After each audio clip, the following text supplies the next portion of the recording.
Siapapun yang mengawali paginya dengan cinta dan mengisi hari-harinya dengan cinta, hadiahnya sudah tidak usah diragukan lagi, adalah cinta itu sendiri. Itu sebabnya Al-Quran mengajarkan sesuatu yang sangat menakjubkan. Ada 2 kalimat Ar-Rahman, Ar-Rahim, diulang 2 kali di permulaan dan di tengah, yaitu di Quran surah Al-Fatihah. Bismillahirrahmanirrahim, alhamdulillahi rabbil alamin, ar-rahmanirrahim. Jadi pesan cintanya dari Allah, awalilah hidupmu dengan cinta dan isilah hidupmu dengan cinta, maka akhirnya pasti cinta. Dan di akhir Quran surat Al-Fatihah tidak ada lagi Ar-Rahman Ar-Rahim. Karena cukup mengawali dengan cinta, diisi dengan cinta, akhirnya itu pasti cinta. Jadi akhir itu sudah merupakan akibat dari sebab yang ditimbulkan oleh kita. Oleh karena itu saya selalu menekankan kepada kita semua, kalau berdoa jangan cuma untuk kelompok kita. Kalau mau berdoa jangan cuma untuk keluarga kita, kampung kita, negara kita, janganlah. Berdoa itu coba untuk seluruh makhluk saja. Bahkan bukan sekedar yang kelihatan, karena yang namanya makhluk itu sekarang banyak di sekitar kita makhluk yang tidak sedang memiliki tubuh, sedang menunggu antrian untuk memiliki tubuh yang baru. Siapa tahu yang disebut dengan makhluk itu adalah orang tua kita, ayah kita, ibu kita, anak kita yang sudah meninggalkan kita, leluhur kita, semua orang yang telah menjadi marga lantaran kita ada di sini. Pernahkah kita menyapa mereka? Karena mereka itu tidak pernah mati.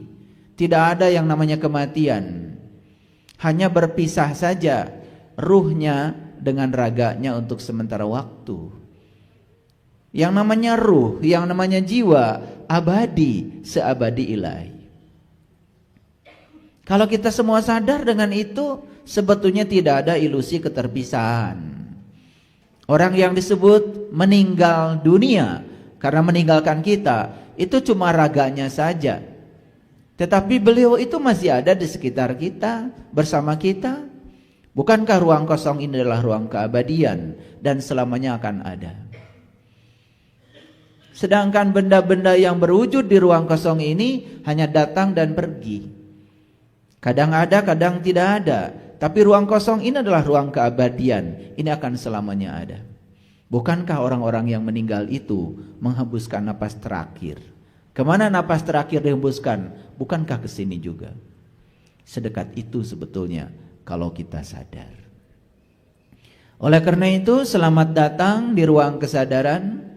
Baik sahabat yang datang langsung di tempat ini, maupun sahabat-sahabat yang sekarang ikut online, baik di live TikTok maupun di YouTube.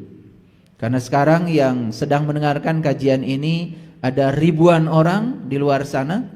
Itulah teknologi.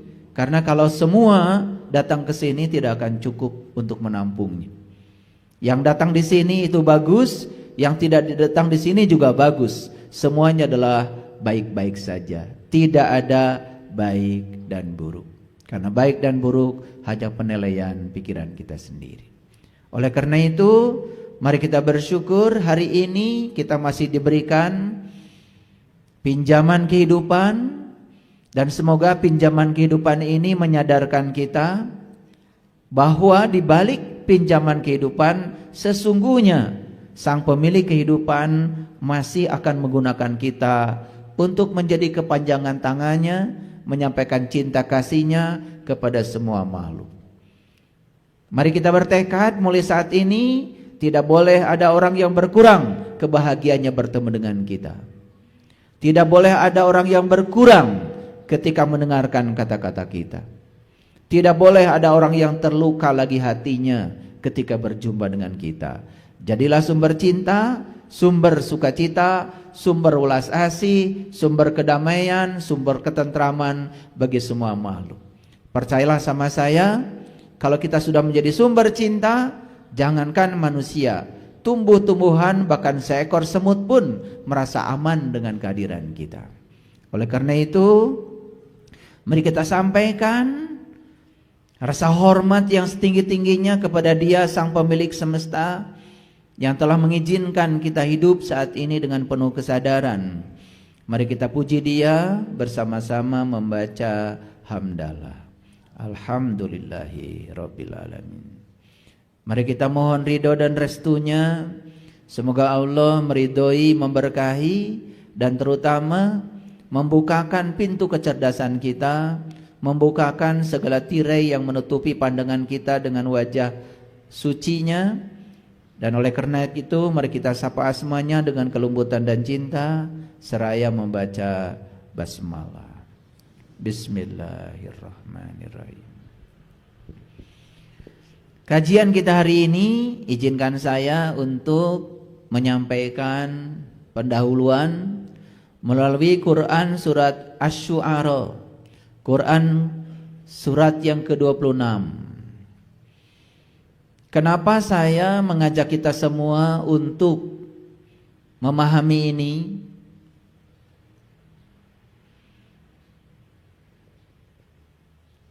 Karena sesungguhnya kita itu punya 5 tubuh. Tubuh kita yang pertama namanya tubuh spiritual, spiritual body. Itu yang paling puncak itu. Di bawah tubuh spiritual kita diberikan yang namanya intuitive body, yang disebut dengan tubuh intuisi. Di lapis yang ketiga kita diberikan yang namanya mental body, yang disebut dengan tubuh mental. Itu berhubungan dengan pikiran, baik pikiran sadar maupun pikiran bawah sadar.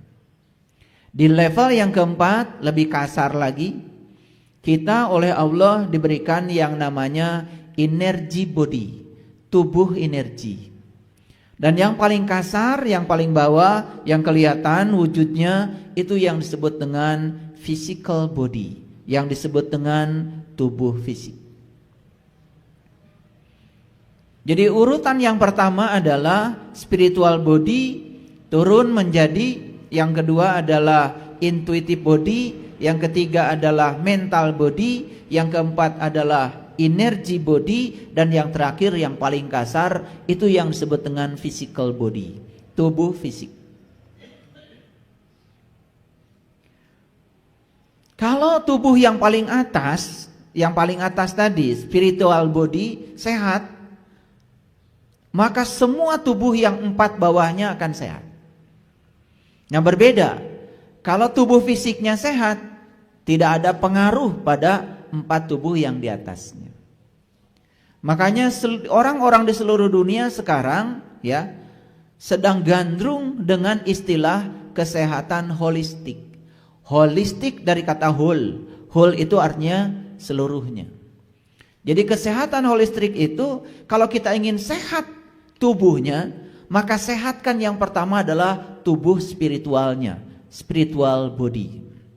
Kalau berbicara tentang spiritual, itu ada kaitan dengan jiwa. Oleh karena itu, ya, yang disebut dengan sakit jiwa oleh masyarakat pada umumnya sebetulnya itu kurang tepat. Yang terjadi kan sebetulnya adalah stres, lalu pikiran tidak terkendali. Jadi yang namanya sakit jiwa itu adalah jiwa kita ini kotor. Jiwa kita ini kering kerontang. Karena selama hidup kita, jiwa kita sama sekali tidak dihiraukan. Kita terlalu fokus dalam hidup ini mengurusi aspek physical body, yang namanya tubuh fisik ini. Jadi bisa jadi orang kelihatan seperti sehat saja, padahal jiwanya kotor. Jadi yang disebut dengan orang gila sebetulnya oleh masyarakat ya, itu bukan sakit jiwa sebetulnya. Itu ada masalah sebetulnya dengan otaknya. Ada ketegangan, ada stres di situ. Jadi jiwa itu, ya, jiwa itu bagian dari ruh. Jadi ruh itu ada 3 bagian dalam ilmu agama, terutama dalam agama Islam. Ketika kita berbicara ruh, itu ada 3 bagian. Bagian yang pertama adalah nurullah. Bagian yang kedua adalah nur Muhammad. Bagian yang ketiga adalah nur insan. Itu yang disebut dengan jiwa. Jadi nur insan itu yang disebut dengan diri pribadi kita yang sejati. Nah, kenapa jiwa itu sakit? Karena jiwa ini tidak mendapatkan asupan nutrisi baik dari nurullah maupun dari jiwa ini berdiri sendiri, tidak terakses dengan alam-alam tingginya. Nah, jiwa yang semacam ini yang disebut dengan jiwa kegelapan. Nah, jiwa yang semacam ini sebetulnya yang disebut dengan sakit. Bisa jadi, mohon maaf, kelihatan orang beraktivitas, beribadah, tapi jiwanya kotor. Nah, jiwa yang kotor itulah sebetulnya yang disebut dengan jiwa yang sakit.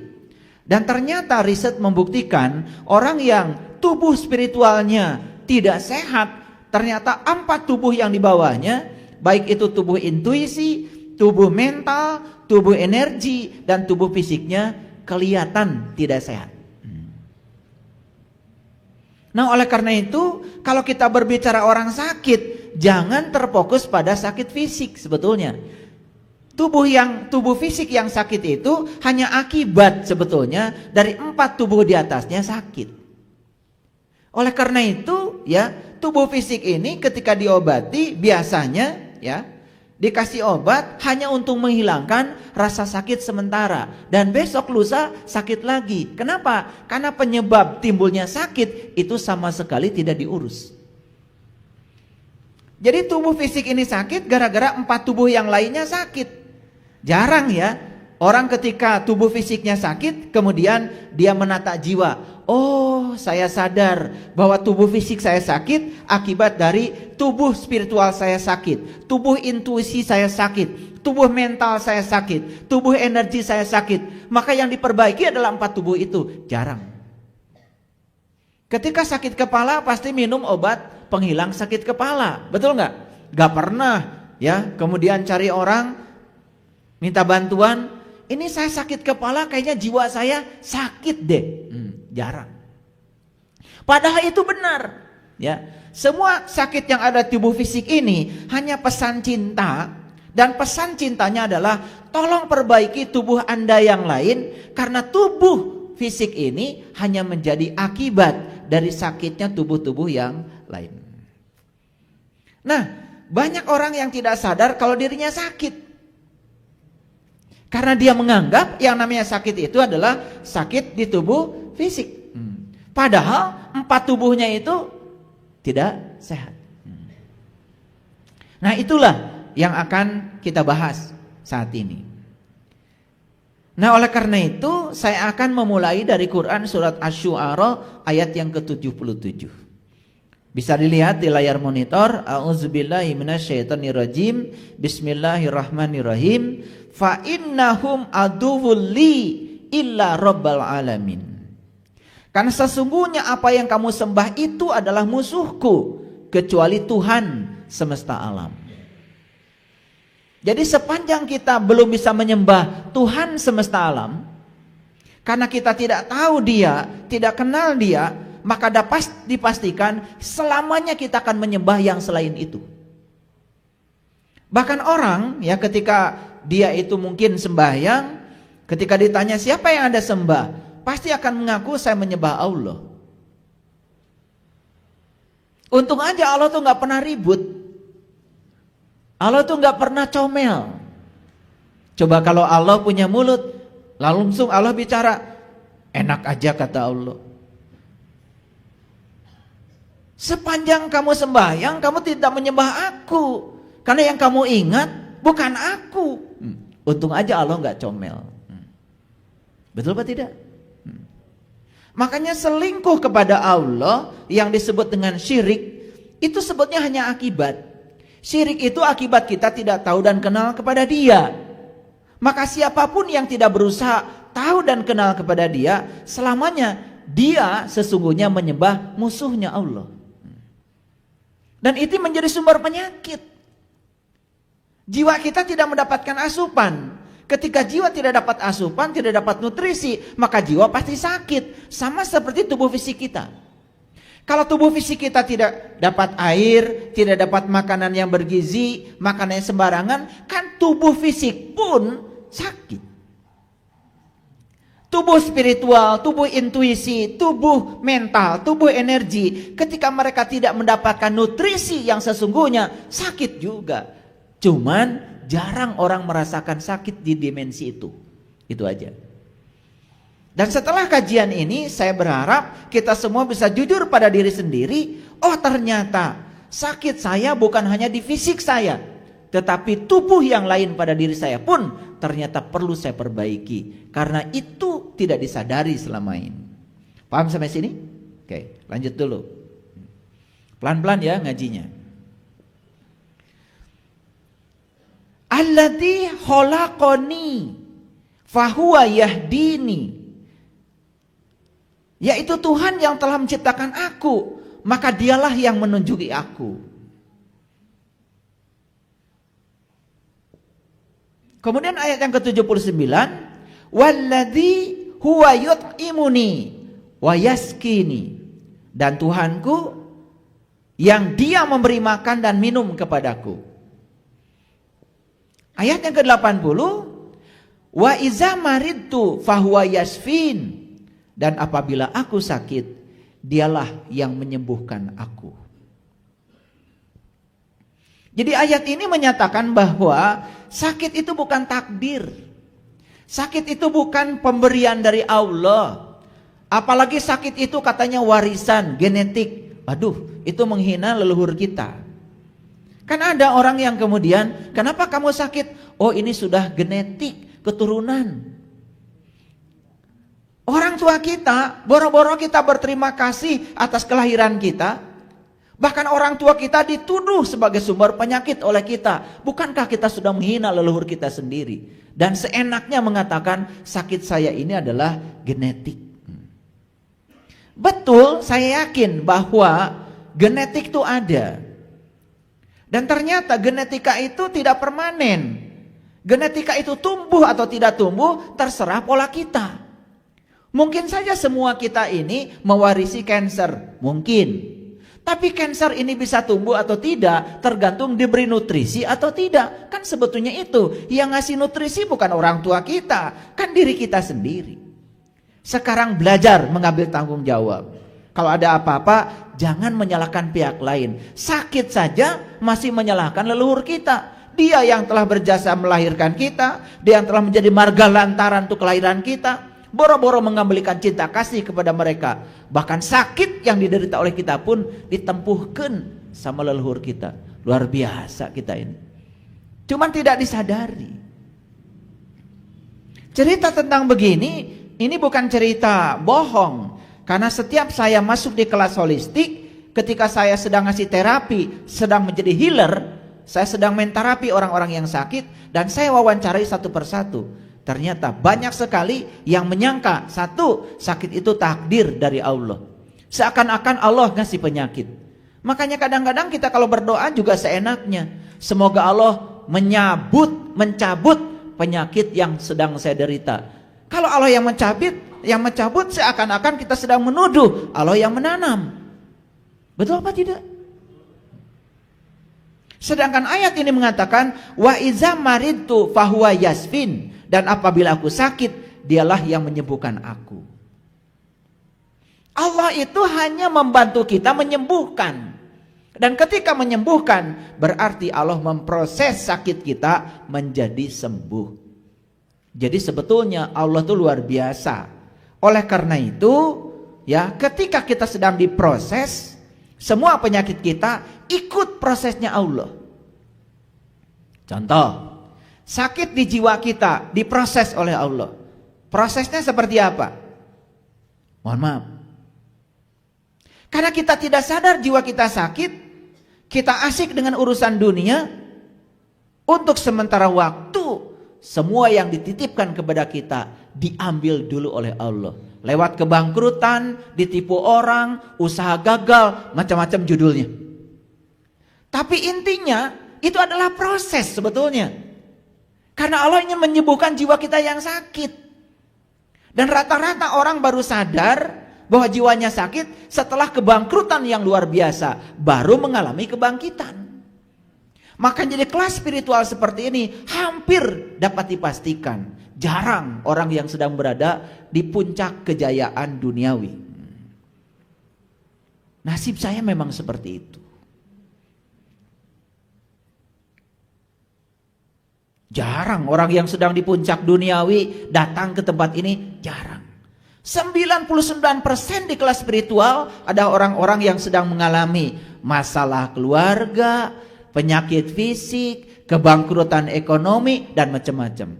Dan kita mengira itu musibah, padahal judul musibah dari kita sendiri, yang sebenarnya Allah sedang memproses supaya kita sembuh dan menyadari bahwa kita sakit di dimensi itu.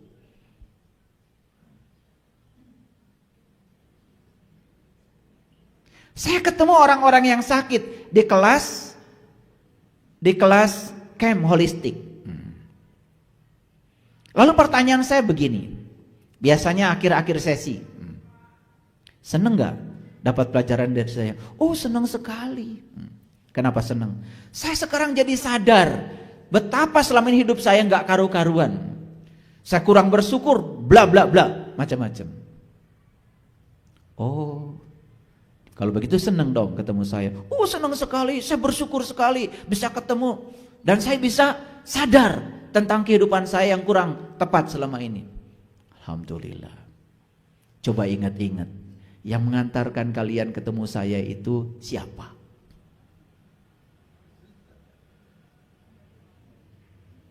Allah? Bukan. Yang mengantarkan kalian ketemu saya itu sakit yang sedang kalian derita. Kalau nggak sakit ya ketemu saya.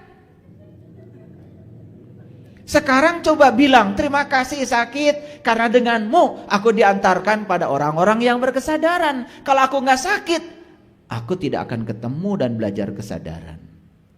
Jadi sebetulnya yang akan mengantarkan kita kepada Allah bisa jadi segala sesuatu yang sangat kita benci dalam hidup ini.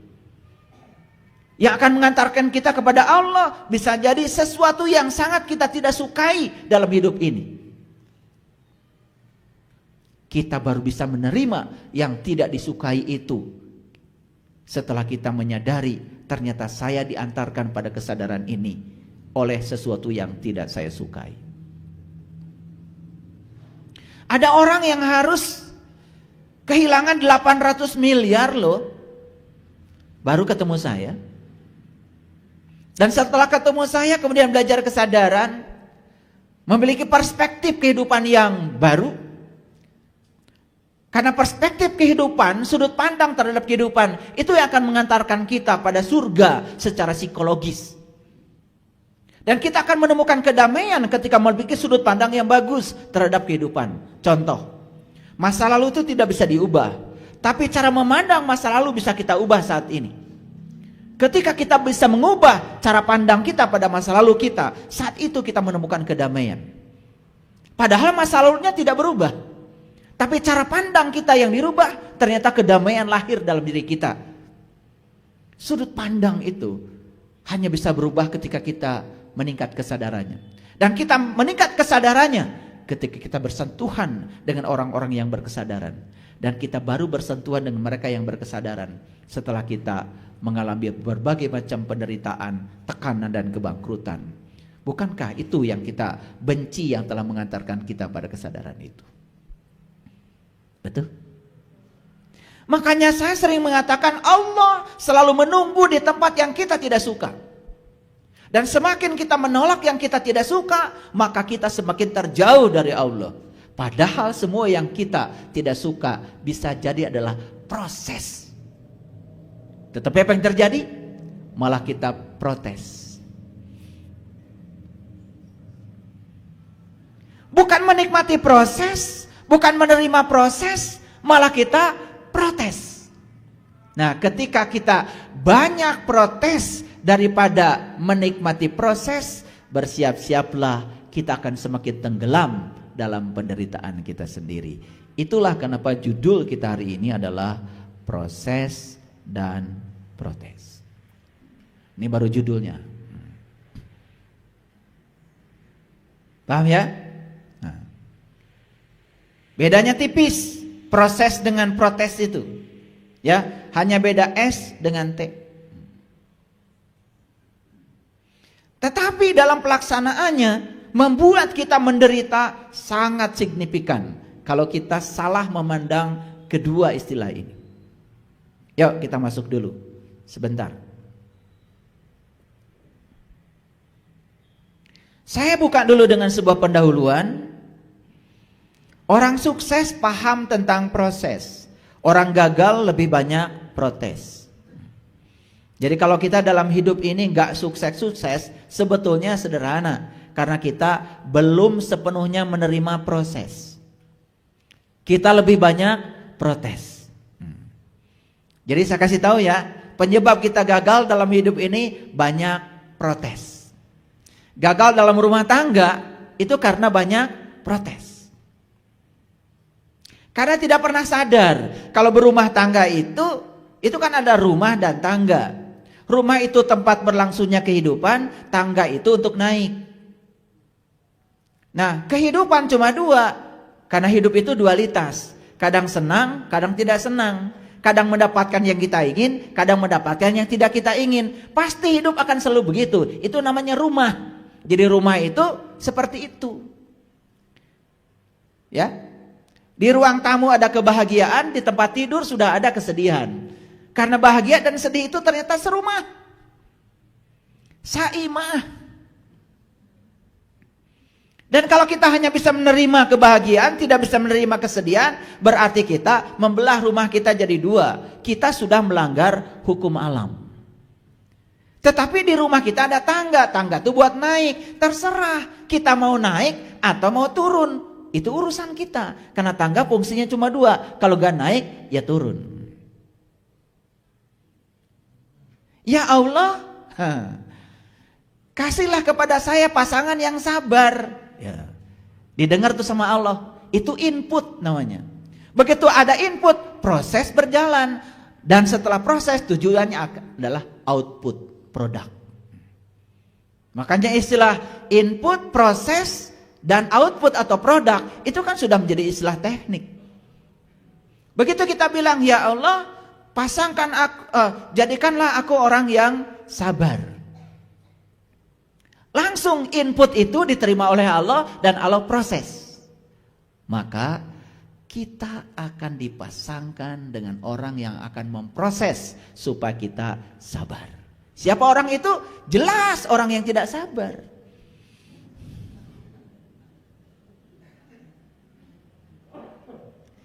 Begitu kita sudah memasuki input, proses, maka dipertemukanlah dengan orang yang tidak sabar. Karena lewat mereka kita akan diproses menjadi orang yang sabar. Outputnya adalah orang yang sabar. Tetapi kita protes.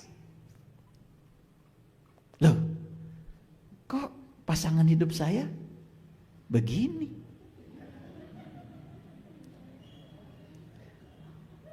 Dikiranya kalau kita minta ya Allah jadikan orang yang sabar, akan dipasangkan dengan yang sabar atau mual sabar.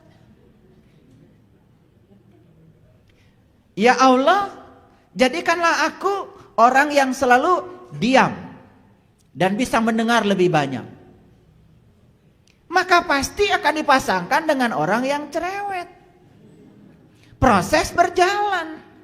Dan hadirnya orang yang cerewet akan membuat kita diproses menjadi orang yang banyak mendengar. Karena kalau kita dipasangkan dengan yang cerewet, habiskan waktu sama dia. Cuman kita tidak sadar kalau itu adalah proses. Yang terjadi adalah protes. Maka outputnya tidak pernah sukses.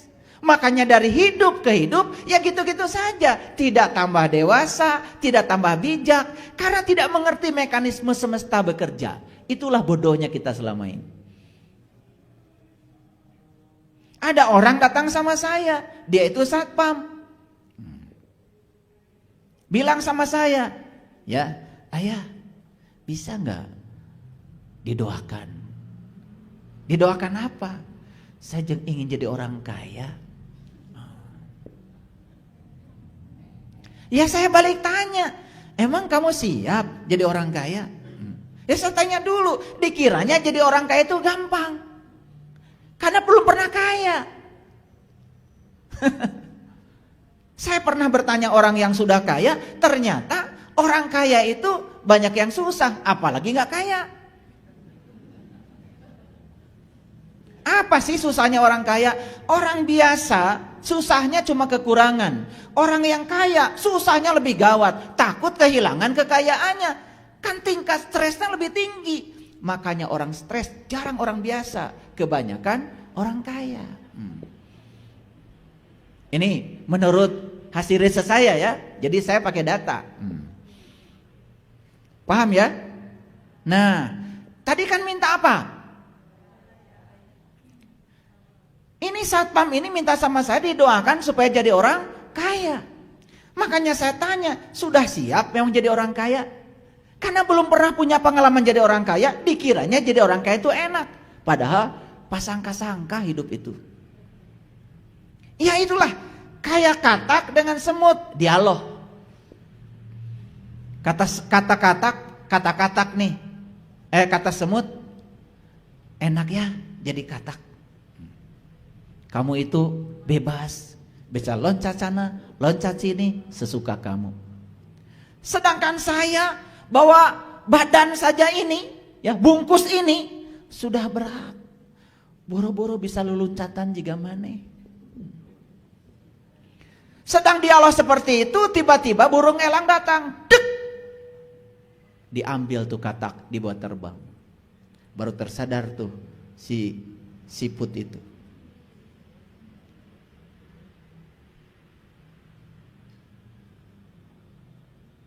Saya bersyukur punya tubuh seperti ini. Ketika burung elang datang, tadi saya ngelok aja ke dalam. Sembunyi di rumahnya. Dia membandingkan dirinya dengan katak tadi, siput itu. Kenapa? Katak bisa loncat ke sana kemari, sedangkan saya jalan saja merangkak, lama. Tetapi dia punya bungkus. Ternyata Tuhan itu menciptakan makhluk, semua punya kelebihan sekaligus juga punya kekurangan. Itulah yang namanya kesempurnaan. Jadi dialog katak dengan siput tadi itu cukup mengakhiri bahwa hidup tidak bisa dibandingkan. Tugas kita dalam hidup menjadi diri sendiri. Lanjut, yang minta kaya tadi. Ya udah, begitu dia bilang siap jadi orang kaya, ya sudah. Saya tidak kasih wiridan apa-apa. Saya tidak kasih baca itu baca ini. Saya juga gak pernah ngasih begitu, apalagi janji-janji pahala. Ya cuma saya salamin aja. Udah, salaman. Semoga kamu jadi orang kaya. Al-Fatihah. Sudah ya, hayang kumaha deui. Dikiranya saya harus menekung gitu, ngadoain dia. Itu sudah doa. Mau apa lagi? Sudah, bisa. Gak ketemu saya lagi. 2 minggu dari itu dia telepon saya. Nyalahin saya. Nyesel katanya. Minta doa sama ayah. Kenapa? Saya dipecat ayah. Alhamdulillah saya bilang. Tambah kesal sama saya. Sudah dipecat jadi satpam, malah saya bilang alhamdulillah. Karena saya tahu proses sudah mulai berjalan. Jadi yang tadi saya bilang semoga jadi orang kaya, inputnya sudah masuk. Proses sudah berjalan. Karena proses sudah berjalan, ya tentu syarat untuk menjadi orang kaya tong gawe di dinya wae. Ya dipecat dulu, itu proses awal. Kan saya tanya, berapa gaji kamu? 700.000 ayah. Mai, henteu, kalah tobat cicilan. Ari gawe di dinya wae. Makanya satu proses sudah berjalan, dipecat dari pekerjaan. Saya jelaskan. Kalau kamu gak dipecat, terus kapan kamu jadi orang kaya? Kerja di orang itu hanya menyiapkan masa depan orang. Tapi kalau kerja sendiri, menyiapkan masa depan kamu. Wah, baru terperanjat. Berarti saya harus jadi pengusaha? Yes. Tapi modalnya gimana ayah? Duh, maneh mah. Geus minta doa. Minta modal. Oh, udah. Datang ke rumah. Nih, saya jimatin. Saya kasih uang. Saya kasih uang gak besar, 500.000. Pokoknya mah, sok mahikeun, sing bisa. Saya kasih tahu, adik saya pernah saya kasih modal 15.000. Dagang bubur, sekarang udah punya toko, 3 anaknya sekolah di luar negeri. Ya asalnya bubur. Berikutnya nambah, ada lontongnya. Berikutnya dagang lagi ini, berikutnya ada sayur, berikutnya sekarang jadi bandar. Gitu, dari 15.000. Kalau bisa, bisa. Dan ternyata dia setelah saya kasih modal 500.000, dia betul-betul jadi pengusaha. Gak susah hidupnya. Jadi kita ini sering protes pada saat proses. Setuju? Sekarang kurangi protes. Sadari kalau itu adalah proses. Cuman kita sering tidak mengerti. Itu aja. Bodohnya kita. Paham ya? Oke. Berlian berharga karena proses. Betul apa tidak? Untuk jadi berlian itu kan prosesnya tidak mudah. Ditempa oleh alam, diberi tekanan yang hebat. Setelah jadi permata pun jadi batu, digosok sampai harus keluar.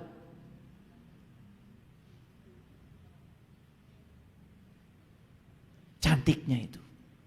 Betul apa tidak? Jadi kalau kita nggak mau digosok, nggak mau diproses, ya sudah. Jadi Doraemon aja.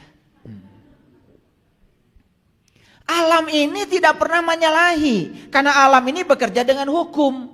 Dan alam ini selalu memproses semua input yang datang pada alam. Cuman saat kita diproses, kita banyak protes. Akibatnya proses terhambat oleh protes. Apa yang terjadi? Output tidak jadi apa-apa. Tadi kita diproses, jadi orang apa? Jadi orang kuat. Ya tentu saja kita akan dihadapkan pada situasi yang menguatkan kita. Dihadapkan pada masalah yang besar, dihadapkan pada bisnis yang menyulitkan. Kan mau jadi orang kuat katanya. Ayo. Mau jadi orang hebat? Terima proses. Dan setiap proses itu pasti perubahan menuju kepada yang hebat. Yang ketiga, ikuti alurnya, nikmati prosesnya, karena Tuhan tahu yang terbaik untuk kita. Percaya deh, Dia yang Maha Pengasih dan Maha Penyayang, gak mungkin amat menyengsarakan kita, gak mungkin. Cuman saat proses berlangsung, ya tentu saja ada berantakannya dulu, tapi sabar, nikmati prosesnya. Kan kita juga mau rehab rumah, berantakan dulu. Betul nggak? Bocor dulu, banyak kebul. Jangan protes. Kan pengen rumah kita bagus. Kan nggak mungkin rehab rumah tiba-tiba jelek bagus. Nggak mungkin. Melanggar hukum alam. Nah, kita sering tidak sabar ketika berada di proses. Makanya saya sudah bilang di kajian sebelumnya, perubahan itu sulit di awal, berantakan di tengah, tapi pasti indah di akhir. Percaya sama saya. Saya ingin memiliki jiwa yang kuat, yang tidak bergantung kepada orang, yang menjadi diri saya sendiri. Saya ingin terbang sendiri, ingin menjadi diri sendiri. Prosesnya tidak mudah.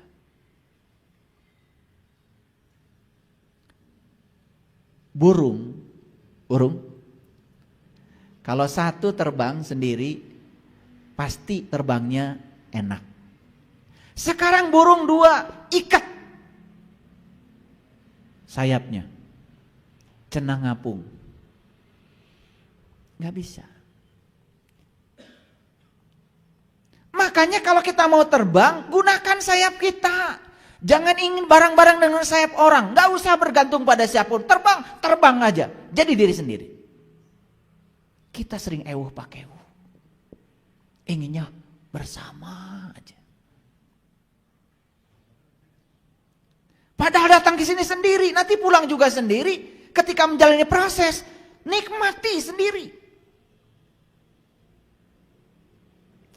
Oke. Jangan jadikan proses orang lain sebagai tolak ukur untuk proses kita, karena itu sudah pasti berbeda.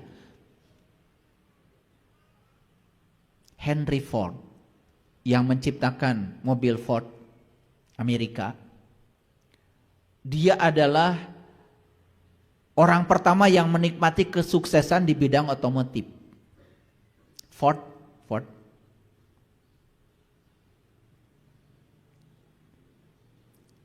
Dan ketika banyak orang yang mendatangi dia, tolong ajarkan saya, ingin sesukses Anda.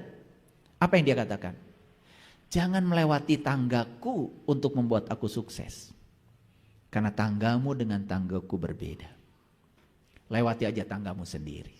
Kamu sudah punya kesuksesan sendiri yang berbeda dengan aku.